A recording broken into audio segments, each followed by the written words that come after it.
Hugo Banzer Suárez, nacido el 10 de mayo de 1926 en el pueblo de Concepción, Santa Cruz, era un dictador militar que fue presidente de Bolivia en dos periodos. El primero era en 1971 a 1978 por golpe de Estado y el segundo que fue de 1997 al 2001 mediante elecciones.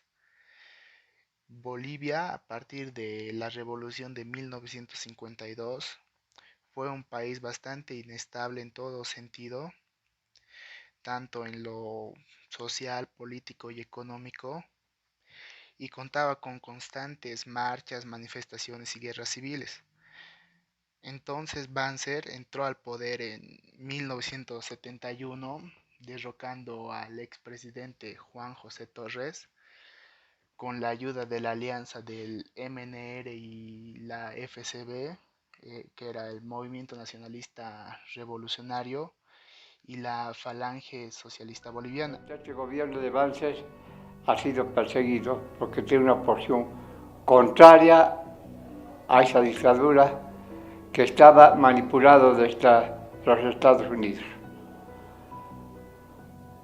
Se persiguió a todos los dirigentes y en mi distrito nosotros declaramos una huelga de 15 días para lograr la libertad de nuestros dirigentes. En el Congreso de Colo-Colo se delineó esa situación de enfrentar al gobierno de Banzer. Y no duró mucho esa federación porque inmediatamente los compañeros que habían salido de la cárcel nuevamente fueron apresados. El compañero Lechén también fue perseguido. Y todos los dirigentes fueron perseguidos. Y la mayor parte de los compañeros dirigentes estaba alojado en lo que hoy está en construcción la Federación de Mineros. Allí había ambientes y de ahí le sacaron a todos. Prácticamente toda la federación fue destruida. Vienen las amas de casa, tocan mi puerta y me indican que el ejército había cometido atrocidades, que evidentemente habían ido a la casa de los compañeros. A los dos compañeros mataron en la cama, ni siquiera en un enfrentamiento. Parece que estaban bebidos los oficiales. Y ante esta situación la gente se alborotó y era las 7 de la mañana, comenzamos a movernos y pedían justicia. Los soldados se reunieron en el sindicato y tomaron totalmente todo el sindicato. La radio Chichas, era del sindicato la radio Chichas. Y el ejército entró agazapado, como estarían entrando contra un enemigo en una guerra. Agazapados, armados, y yo indiqué a mis compañeros que no hagan ningún alboroto. Yo entré a la oficina del sindicato, me senté en mi silla que tenía como secretario general en el escritorio y esperé qué pasaba. Entraron y a puntapiés agarraron a todos, mi escritorio inclusive, me empujaron a mí. Y después de tomar todo el sindicato, me apresaron a mí y me hicieron subir a un jeep, a una movilidad. Los soldados pidieron movilidades, nuestras pocas cosas que teníamos en el campamento, cargaron los camiones y nos sacaron. A mí me residenciaron a Oruro, después de haber enterrado a nuestros muertos, todo aquello. Esa es la tragedia que no se conoce en Siete Suyos. La mayor parte de la prensa, de los periodistas, hablan siempre de Catavi siglo XX, hablan de Guanuni, pero no de esto, donde había matanzas. Y nos sacaron del campamento a ver compañeros, y algunos ya los llevaron a otro lugar a trabajar. Todo comenzó en la madrugada del 19 de agosto de 1971, cuando el gobierno de Torres empezó a encarar el golpe de Estado que venía desde Santa Cruz, apresando así a todos los sospechosos, incluyendo a Banzer. A la mañana siguiente, casi 4.000 personas pidieron su liberación. La tensión empezó a crecer por consignas políticas extremistas y la movilización de la Fuerza Armada. El 20 de agosto de 1971, en La Paz empezaron las protestas de los miembros de la Asamblea Popular, teniendo algo en común con el escenario que había en Santa Cruz. Irrumpieron en la Plaza Murillo con fuertes gritos apoyando a Torres. En la noche se armaron con 400 armas para defender con sangre el proceso. El 21 de agosto de 1971, el gobierno de Torres despertó alarmado con la noticia de que el cuartel de Miraflores se había sumado al levantamiento. Sucedieron varias batallas sangrientas que se concentraron en el Cerro La Icacota, un punto estratégico para ejecutar disparos al cuartel de Miraflores. En el Alto, la Fuerza Aérea también se terminó sumando al levantamiento. Por el Palacio Quemado se posicionaron los tanques del ejército Tarapacá, y en ese momento Torres estaba desesperado y terminó culminando en su renuncia y yéndose a Argentina, siendo secuestrado y asesinado. Ya estando en el poder, Banzer quería poner a Bolivia en el lado opuesto que lo puso Torres, es decir, en la manera que administraba los recursos naturales, llegando a realizar un activo que desplegó a través de la Ley de Hidrocarburos y la Ley de Inversiones. Aún con esas metas realizadas, llegó a cometer errores, como los pagos para unas inversiones, provocando una descapitalización y fugas de divisas. En pocas palabras, en esos 7 años de dictadura no solo hubo masacres, desapariciones, torturas y asesinatos a campesinos por el reclamo de la elevación de precios. También llegamos a ser el país con más deudas externas de toda nuestra historia. Entonces, por la crisis que se estaba pasando, activaron el Plan Cóndor. En fin, ya que nada es eterno, Banzer es derrocado por el movimiento de sectores, encabezado por una mujer, esposa de un minero, Domitila Chungara, y desde entonces una junta de militares se hizo cargo. La Operación Cóndor fue uno de los últimos regímenes militares de América del Sur en la década de los 70. Banzer llegó al poder el 21 de agosto de 1971 y su dictadura pasó a formar parte de la Operación Cóndor 4 años después. La Operación Cóndor o Plan Cóndor es un movimiento de represión política y terrorista. Se forma en una organización secreta internacional para implementar una estrategia internacional de terrorismo. Cuenta con el apoyo de los Estados Unidos y la CIA, proporcionando planificación, coordinación y métodos de tortura, apoyo técnico y militar para violar los derechos humanos. Las dictaduras de Chile, Argentina, Brasil, Uruguay, Paraguay y Bolivia se implementaron formalmente en noviembre de 1975 y luego se implementaron en Perú, Ecuador, Colombia y Venezuela. La política de Bolivia está llena de golpes de Estado y el gobierno de Banzer es uno de los gobiernos más sangrientos de la lista. El Plan Cóndor tiene al menos 3 centros en Bolivia, que son como cerebros que se coordinan con otros países para participar del Plan Cóndor. Se trata del Ministerio de Interior, donde se concentra todo el mecanismo de comunicación por radio.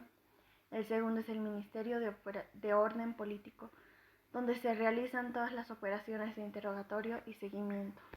El tercero es el segundo Buró de Inteligencia Militar. Los civiles sabemos muy poco de él. En general, este segundo ministerio envía a nuestros funcionarios, jefes y expertos en inteligencia a trabajar en el Ministerio del Interior. De hecho, son un vínculo directo entre las agencias represivas del Estado y los militares, y los agentes civiles tienen un contacto muy corto con ellos. Se instaló un sistema de comunicación a través de un operador de radio y luego se estableció un sistema de telex con Argentina, Brasil, Chile, Paraguay y Uruguay a través de West Coast Cable. Se dice que también tienen máquinas dedicadas al proyecto Cóndor.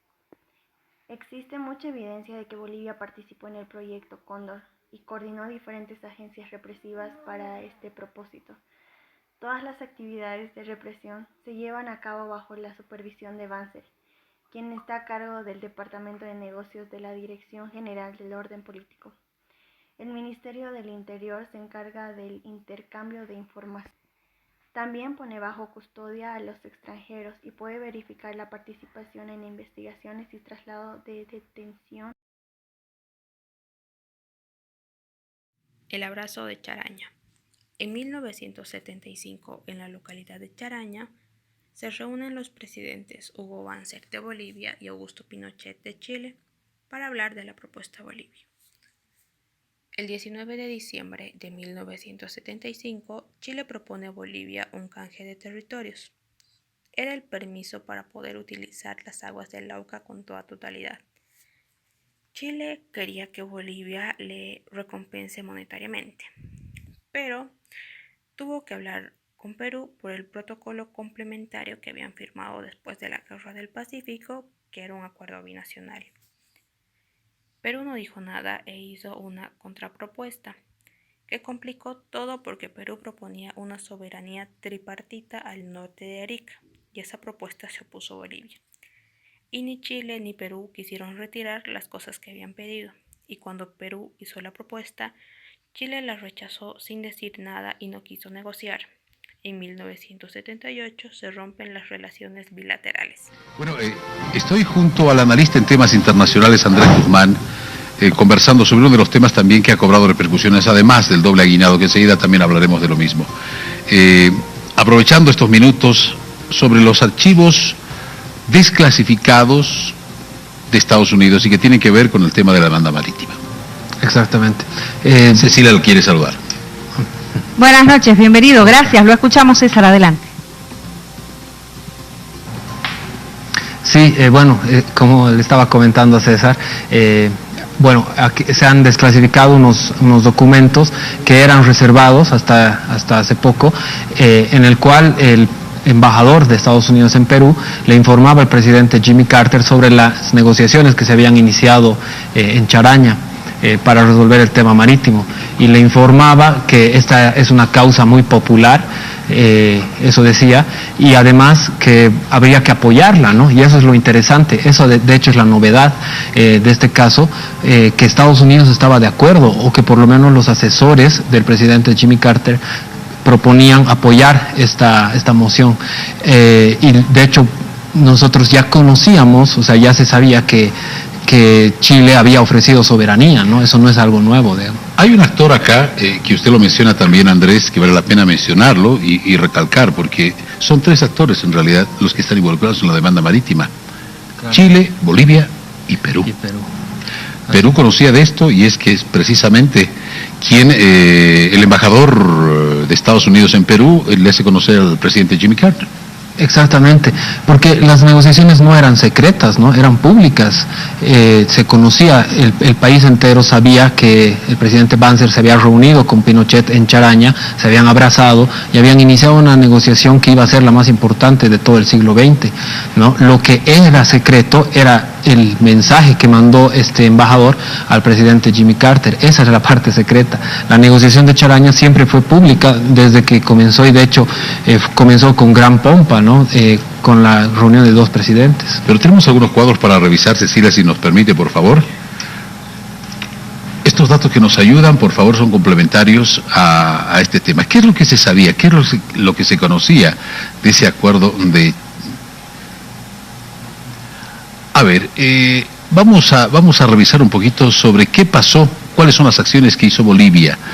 Presentación en el año 2014, Bolivia formalizó la demanda marítima ante la Corte Internacional de Justicia de la Haya, pidiendo que este tribunal exija a Chile negociar una salida al mar. 2014.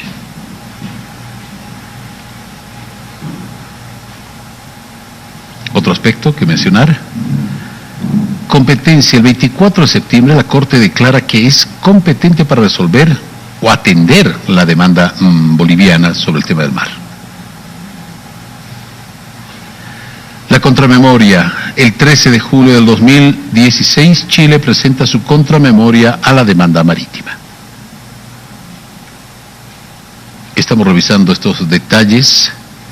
La réplica. El 21 de marzo del año 2017, Bolivia presenta la réplica a la demanda marítima.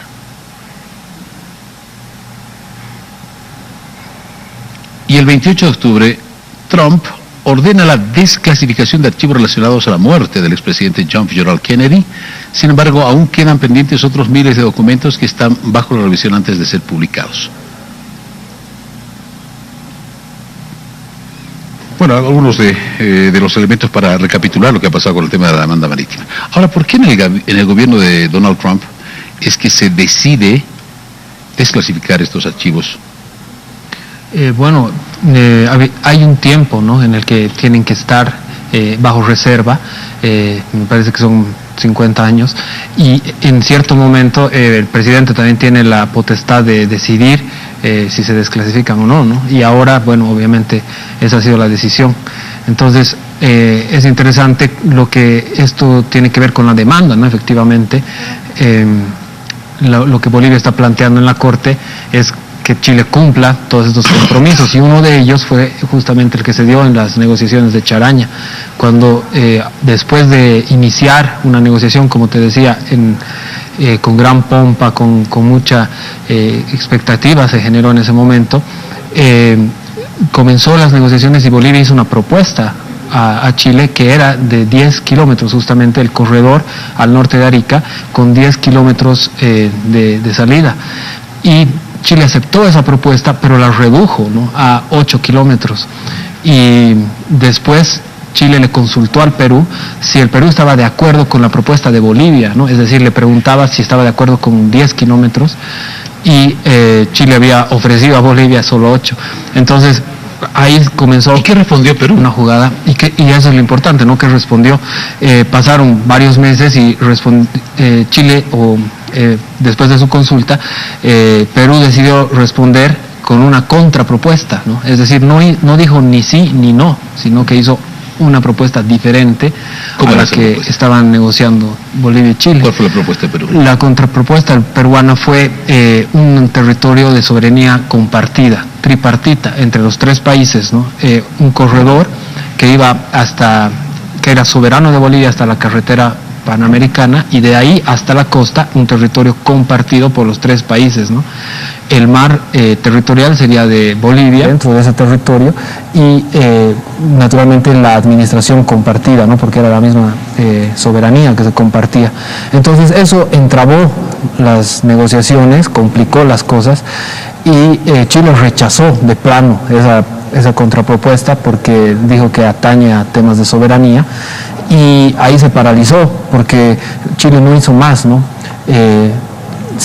Banzer trató de reanimar las negociaciones, le escribió una carta a Pinochet pidiéndole que haga algo para conseguir el asentimiento peruano, y Pinochet, muy suelto de cuerpo, le contestó que él no había hecho nada, pero tampoco se había enterado que Banzer había hecho nada, ¿no? Es decir, Pinochet le endosaba a Banzer la responsabilidad de obtener el acuerdo previo del Perú, cuando es Chile y Perú el que firman el acuerdo el de 1929, en el cual se establece que ninguno de los dos países, Chile y Perú, podrán ceder las provincias de Tacna y Arica sin el previo acuerdo de la otra parte, ¿no?, a una tercera potencia. Entonces, en esta ocasión se aplicó en 1975 por primera vez esa cláusula. Chile le consultó al Perú y Perú no respondió ni sí ni no, porque tampoco dice eso el acuerdo, ¿no? Solo dice acuerdo previo. Y ahí quedó todo. Y ahí quedó todo. Bueno, no se pudo avanzar más, se evidenció que Chile no tenía la voluntad por proseguir y había perdido el interés claramente, porque en un primer momento Chile se acercó a Bolivia para evitar una guerra en 3 frentes, ¿no? Era la hipótesis vecinal 3, que vaticinaba una guerra en la cual Chile habría tenido que enfrentar a sus 3 vecinos simultáneamente, ¿no? Con Argentina porque tenía el problema en el canal del Beagle, en la delimitación, con Perú porque el gobierno de Velasco Alvarado era un gobierno que quería recuperar las provincias cautivas antes del centenario de la Guerra del Pacífico, y con Bolivia, que claramente siempre tenía problemas. Entonces, en esas circunstancias, Pinochet se acercó a Bolivia, le ofreció una salida soberana al mar y neutralizó la posible alianza que podía haber en su contra. Pero una vez que se resolvieron los problemas en cierta forma, derrocaron al gobierno de Velasco Alvarado en Perú, asumió Morales Bermúdez y se distendió un poco el ambiente, y claramente ahí ya Chile perdió el interés por cumplir lo que había avanzado hasta ese momento en la negociación, ¿no? Entonces Chile rechaza la contrapropuesta de Perú, Bolivia queda con nada, en offside, y bueno, Banzer decide romper relaciones diplomáticas con Chile en marzo de 1978. ¿Fue la mejor o fue la más acertada decisión? ¿Esto ha afectado, esto ha favorecido? Es que no le quedaba otra, ¿no? Como decías bien, había quedado en offside, era como una nueva burla que le había hecho Chile. Banzer había aceptado reanudar relaciones diplomáticas porque venían rotas desde 1962 con el caso del río Lauca, y el pueblo boliviano le exigía a Banzer resultados, ¿no? Por la negociación que había iniciado y que había tratado de entenderse con Chile. Entonces, a Banzer no le quedaba otra, porque persistir tal vez hubiera sido un elemento incluso que podía haber terminado en su destitución, ¿no? ¿En qué, bueno, estas repercusiones obviamente, este hecho que se ha conocido, lo nuevo que se ha conocido de estos archivos desclasificados, según las autoridades bolivianas han anunciado que parte de esta documentación va a ser enviada también a la Corte de la Haya. ¿Esto podría pesar en algo la Corte de la Haya? Bueno, es una confirmación más, ¿no? Y ahí apuntan los comentarios que ha hecho el presidente, de decir, bueno, hay una evidencia muy grande de los compromisos que ha hecho Chile, ¿no? Incluso Estados Unidos lo sabía y ahora se revela estos documentos reservados que nos muestran que Estados Unidos también estaba de acuerdo con este arreglo, ¿no? Y eso es importante porque es un país, pues obviamente, que puede influir, ¿no? O que puede incluso tal vez financiar algún proyecto de desarrollo que pueda haber con el arreglo al que se vaya a llegar. De hecho, eso fue parte de las negociaciones en 1926, 1950. Estados Unidos ofreció sus buenos oficios y además que, bueno, hizo propuestas importantes que, bueno, en su momento obviamente no fructificaron, pero Estados Unidos es un agente, un actor que ha estado en este tema varias veces y que naturalmente que tendríamos que tenerlo de nuestro lado en caso de que tengamos que volver a negociar, ¿no? Bueno, esta demanda que ha sido presentada ante la Corte de la Haya, lo que busca es precisamente que una vez más obligar, digamos de alguna manera, a los actores a sentarse a negociar. Así es. Esta demanda incluirá también, o la respuesta, si es que existe alguna a favor de la demanda de Bolivia, incluirá también negociar con Perú. Forzosamente son 3 actores en la historia. Sí, claramente si la solución se va a dar por el territorio de Arica, que es lo que Chile siempre ha ofrecido, entonces tiene que participar el Perú, ¿no? Tiene que dar su asentimiento de acuerdo a este protocolo de 1929, ¿no? Pero ¿será que el tema de una salida soberana será posible? Siempre y cuando exista la voluntad, ¿no? Eso todavía no lo sabemos. O sea, primero hay que esperar qué es lo que dice la Corte de la Haya. Exactamente. Bueno, primeramente, vamos a ver, es muy probable que la Corte le dé la razón a Bolivia y en ese sentido vamos a tener que negociar, ¿no?, con Chile, y ahí va a depender mucho de qué es lo que proponga Bolivia, ¿no? Más que nada, porque si a Chile se le ofrece algo que le interese verdaderamente, no habría por qué esperar que digan que no, ¿no? De hecho, es llamativo, ¿no?, cómo se hacen las encuestas en Chile y cómo se maneja este tema, claramente direccionado, ¿no?, porque cuando uno revisa las encuestas, ve las preguntas que se hacen. ¿Usted estaría de acuerdo con cederle mar a Bolivia?, ¿no? Y no preguntan o no ponen algo a cambio, ¿no? O sea, no abren esa posibilidad. Y entonces obviamente la mayoría va a decir no, porque si no hay nada a cambio, entonces no vas a ceder por nada. Pero a pesar de que las preguntas son de ese tipo, o sea, dirigidas, hay casi un 10% de la población que dice que sí, ¿no? Y eso a mí me llama la atención porque en ningún país del mundo debe pasar eso, que le preguntas a la población si está de acuerdo con ceder, y yo creo que la mayoría, o el 100% dice no. Pero en Chile hay un importante porcentaje que, a pesar de todo lo que ha pasado y de toda la tensión que se ha generado en el último tiempo, sigue habiendo gente que apoya, ¿no?, esto. ¿Y por qué sucede esto? ¿Cómo podemos entender este fenómeno?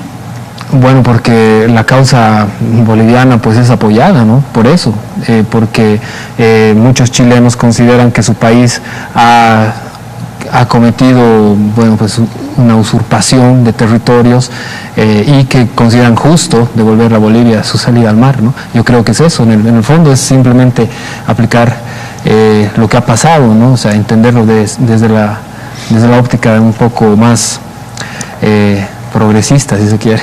No, seguro, sí. Hay que entender, hay que echar un vistazo desde todos los puntos, desde todos los ángulos, justamente para poder entender esta problemática. Sin embargo, volvemos a recapitular y a recalcar que este hecho que ha sucedido este 28 del mes en curso, pues prácticamente devela qué es lo que sucede una vez más, confirma cuál es la intención del país vecino sobre el tema marítimo, ¿no? Sí, ha sido interesante porque, como dices, nos ha revelado un elemento más que no se conocía, ¿no? El hecho de que Estados Unidos estaba de acuerdo y que veía muy de cerca este tema, ¿no? Incluso a nivel presidencial. Ahora, ¿cómo entendemos Donald Trump, que no es el mejor amigo del presidente Morales? Eso sí, ahí estamos también en un tema, ¿no?, que es muy importante para Bolivia conseguir los apoyos internacionales para poder iniciar esta negociación con una mejor perspectiva, ¿no?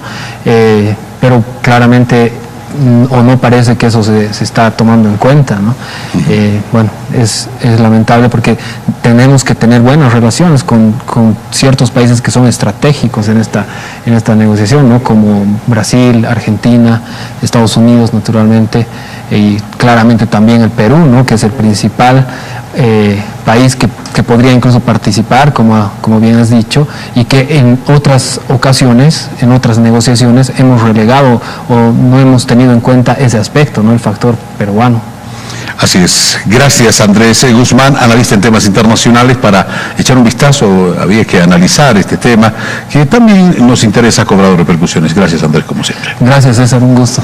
Como siempre, muy amable, gracias por acompañarnos. Amigos televidentes, quédense con nosotros, enseguida hablamos del tema del doble aguinaldo, las cifras que prácticamente no llegan para que este beneficio se pueda pagar. Vamos a este resumen.